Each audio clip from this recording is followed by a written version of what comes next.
Apakah lo termasuk orang yang nggak enakan? Pernah nggak lo melakukan sesuatu yang sebenarnya lo tuh nggak mau, tapi ya udahlah lo lakuin cuma demi menyenangkan orang lain? Alasannya mungkin beragam. Lo nggak mau mengecewakan orang lain, perlu pengakuan orang lain, lo takut dan nggak pede melakukan apa yang sebenarnya lo mau. Karena lo nggak yakin aja pendapat orang soal itu tuh kayak gimana. Dan karena ini, lo jadi orang yang takutan. Lo jadinya minderan. Lo nggak bisa menyatakan pendapat, nggak bisa jadi diri sendiri, dan terlalu tergantung akhirnya lo sama ekspektasi orang lain. Tapi sebenarnya, lo tahu bahwa sifat ini tuh merugikan. Dalam hati lo pengen merasakan pengalaman-pengalaman baru, dan jadi orang yang berpengaruh. Nggak cuma ngikutin kemauan orang lain kayak gini. Kalau misalnya lo merasa seperti ini, lo ada di video yang tepat banget. Di sini lo akan belajar tentang sikap gak enakan, atau dalam bahasa Inggrisnya adalah people pleasing. Mulai dari apa itu maksudnya, kenapa sikap ini buruk buat lo, dan gimana caranya supaya lo bisa mengatasi sikap ini. So stay tune sampai selesai supaya lo bisa benar-benar menangkap semua insight-nya. Jadi apa sih sebenarnya yang dimaksud dengan sikap gak enakan atau people pleasing? Singkatnya lo bisa dibilang orang yang gak enakan kalau misalnya lo selalu merasa gak punya opsi lain selain ngikutin kemauan dan ekspektasi orang-orang. Nah, tipe-tipe kayak gini itu sekilas gitu ya, terlihat baik banget gitu. Selalu bisa diandalin, bersedia menolong, heroik bahkan, gak pernah nyakitin perasaan orang lain. Tapi sebenarnya lo membuat orang lain bingung dengan perilaku lo itu karena lo gak bisa mengekspresikan diri. Jadi jati diri lo itu adalah apa yang orang lain mau. Bingung gak lo menghadapi orang yang seperti itu? Contoh paling sederhana mungkin ya, adalah minjemin casan HP ke temen lo pada saat lo juga lagi butuh banget. Itu contoh yang simpel, contoh yang sederhana. Contoh yang udah parah, stay di hubungan yang toksik. Dimana lo sadar itu toksik, tapi biar partner lo gak sedih, supaya dia gak kecewa, lo memilih untuk stay. Atau mungkin karena lo berharap bahwa suatu hari mungkin dia akan berubah. Motif lo untuk menyenangkan orang lain emang bukan untuk mencari keuntungan untuk diri sendiri. Lo bukan orang yang manipulatif mungkin. Lo males aja ada pertentangan dari orang lain. Kalau misalnya lo berpikir bahwa ketidaksetujuan itu pasti berakhir jadi masalah, ya mungkin lo akan masuk ke dalam kategori ini. Tapi apa sih sebabnya? Lo bisa jadi orang yang gak enakan. Kasus yang paling sering terjadi adalah faktor orang tua. Mungkin emang sejak kecil lo selalu didikte untuk ngelakuin ini, ngelakuin itu, ambil les ini, belajar itu, dan sebagainya yang mungkin emang sebenarnya lo nggak mau banget. Ditambah orang tua lo juga mungkin sering ngeremehin keputusan yang lo buat. Lo dianggap ya nggak tahu apa-apa gitu karena status lo sebagai seorang anak. Hasilnya apa? Hasilnya lo merasa bahwa lo harus merespon sama persis seperti apa yang diharapkan sama orang tua lo. Dan ini terbawa akhirnya ke lingkungan. Apa yang sebenarnya lo mau nggak jadi penting lagi karena prioritas lo adalah menebak apa yang sebenarnya diinginkan sama orang tua lo. Apa yang sebenarnya diinginkan sama lingkungan. Jadinya susah banget gitu untuk menyatakan pendapat atau opini lo sendiri. Well, nggak hanya rasa takut yang bisa memotivasi orang untuk people pleasing. Bisa jadi lo simply nggak mau menambah beban orang di sekitar lo. Lo merasa bahwa dengan menyatakan ketidaksetujuan, melakukan apa yang sebenarnya lo pengen lakuin malah akan menambah beban orang-orang terdekat. Ya tapi apapun alasannya, sifat ini nggak bisa dibilang bagus. Walaupun sekilas kelihatan baik, kelihatan menyenangkan gitu ya untuk orang lain, tapi ini bisa merusak diri lo secara mendalam. Lo jadi nggak tahu tujuan hidup lo, dan kesehatan mental udah pasti terganggu. Dampak buruknya banyak banget kalau misalnya kita ngomongin secara psikologis. Contohnya, satu, hal ini bisa menjerumuskan lo ke pola perilaku yang nggak sehat pastinya. Lama-lama secara nggak sadar lo jadi sangat amat bergantung sama orang lain secara emosional. Bahasa psikologinya, codependency.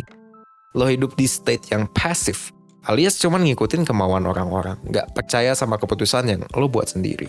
Lo nggak punya yang namanya sense of autonomy, atau bahkan perasaan bahwa lo bisa mengontrol keputusan-keputusan dalam hidup lo.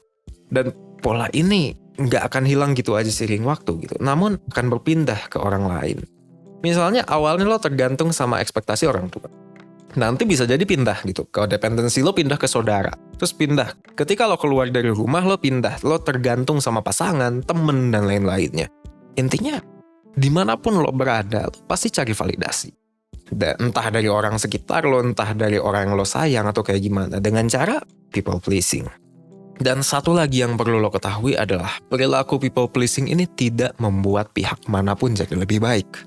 Baik itu diri lo sendiri maupun orang yang punya ekspektasi sama lo. Apalagi ketika kasusnya lo mencoba menyenangkan orang terdekat lo. Mungkin awalnya ya udah itu terasa lega karena kalian setuju satu sama lain. Meskipun merasa ada di pihak yang sama. Tapi ya udah gitu, cuman lega doang. Nggak jadi merasa lebih baik.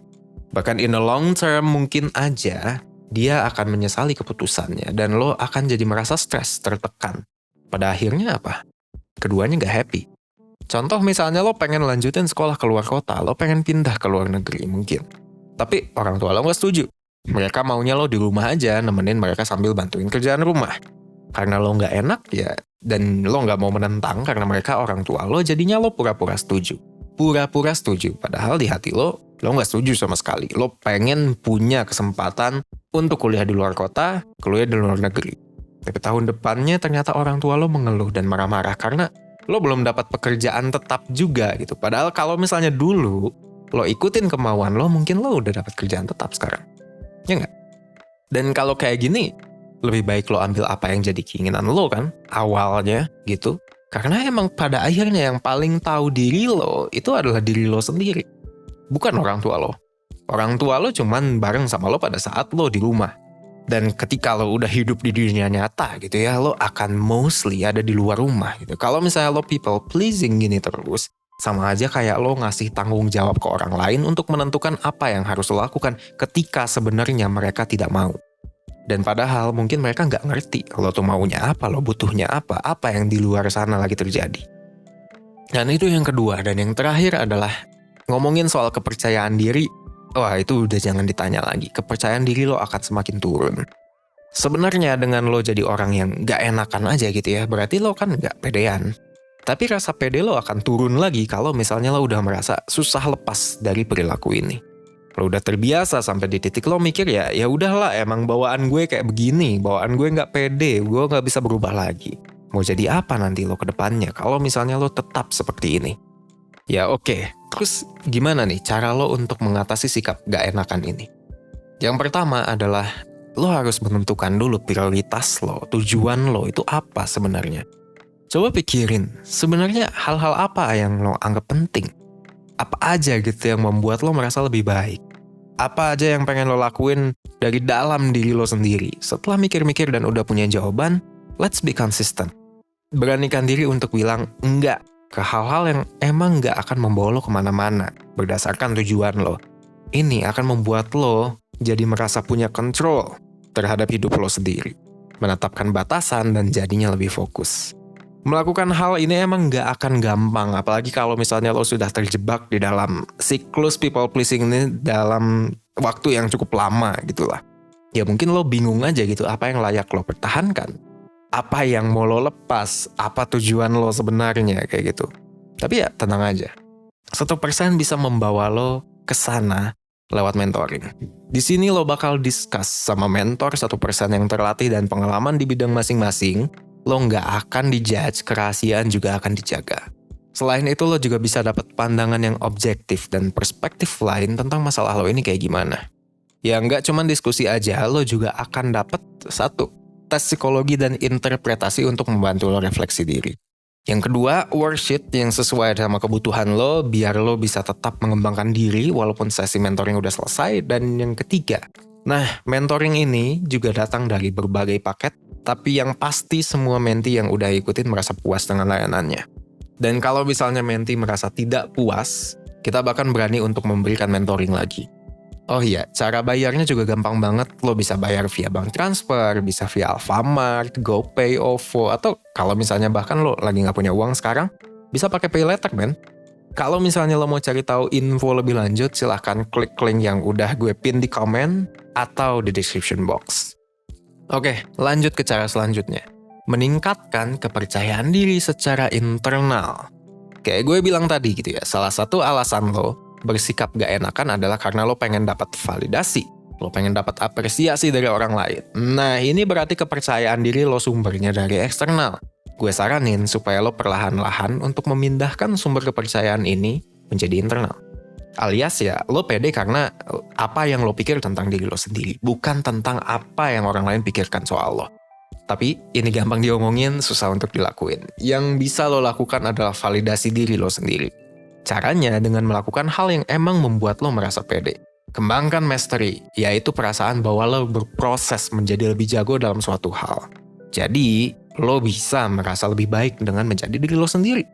Selain itu, sadarlah juga bahwa lo nggak perlu untuk merasa harus membahagiakan orang lain. Karena pada dasarnya, bahagia atau enggaknya mereka adalah tanggung jawab siapa? Mereka sendiri. Ini berlaku buat lo juga. Kebahagiaan lo itu tanggung jawab lo juga. Jadi sebaiknya hindari pikiran yang mengatakan bahwa ya udah lo bertanggung jawab untuk membuat semua orang bahagia. Simply because hal itu nggak ada dalam kendali lo. Mereka bahagia, mereka enggak, itu pada dasarnya adalah tanggung jawab mereka sendiri dan hanya mereka yang bisa kontrol. Lo mau sebaik apapun sama mereka, kalau misalnya mereka tidak bahagia, mereka tidak akan jadi bahagia. Ingat bahwa persetujuan dan kebahagiaan itu beda. Kalau lo mempertahankan sikap keenakan, lo cuma akan mendapatkan approval. Lo nggak dapat kebahagiaan. Oke, itu yang ketiga. Dan yang keempat adalah dengan bersikap asertif. Asertif sendiri artinya adalah kemampuan lo untuk mengekspresikan pendapat dan perasaan dengan mempertimbangkan juga perasaan lawan bicara. Jadi lo bisa menyampaikan keinginan dan perasaan lo, dan di saat yang sama lo juga sadar bahwa resiko apa yang mungkin muncul gitu dari ucapan lo. Gue akan kasih tahu deh beberapa step untuk membuat lo mulai bersikap asertif. Tapi sebelum gue lanjutin, kalau misalnya lo emang masih asing banget dan lo menganggap diri lo sangat-sangat tidak asertif, cara-cara ini bukan cara-cara yang gue rekomendasikan untuk dilakukan dalam jangka panjang. Ini quick fix gitu. Pada akhirnya lo emang harus benar-benar lihat apa core masalah lo. Ya bisa jadi percaya diri, bisa jadi perasaan gak enakan dan lain-lain.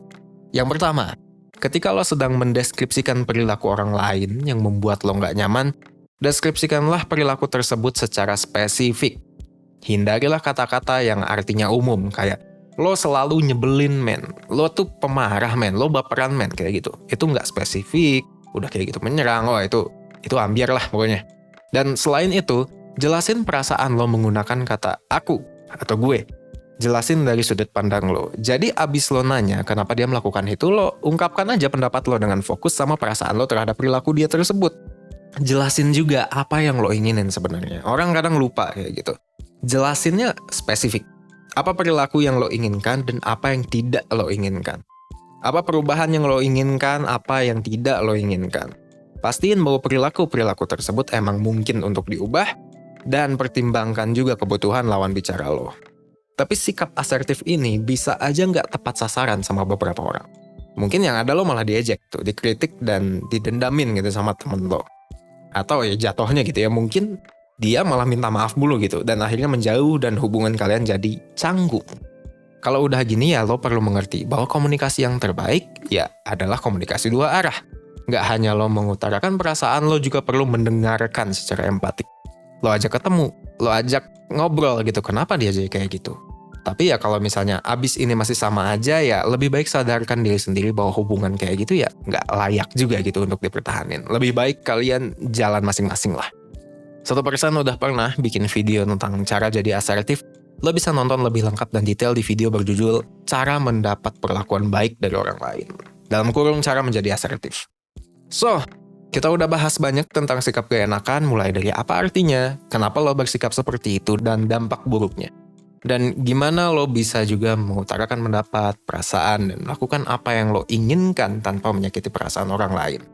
So, basically kayak gini, pada saat gue ngebaca skrip ini off the script by the way, jadi gue nggak tahu ini akan diedit seperti apa sama editor gue. Gue sebenarnya cukup aneh gitu membicarakan tentang hal ini. Kenapa? Because gue dari dulu termasuk orang yang sangat-sangat frontal dalam menyatakan pendapat gue. Ketika gue marah ya gue otentik emang bilang bahwa gue gak suka sama ini. Gue gak suka sama itu. Dan tapi gitu ya, gue juga menyadari banget bahwa di kehidupan gue sekarang terutama itu banyak banget people pleaser. Dan ketika gue membaca skrip ini gitu ya, gue jadi inget banget bahwa kadang-kadang gue harus hati-hati gitu dalam menyampaikan apa yang gue rasa.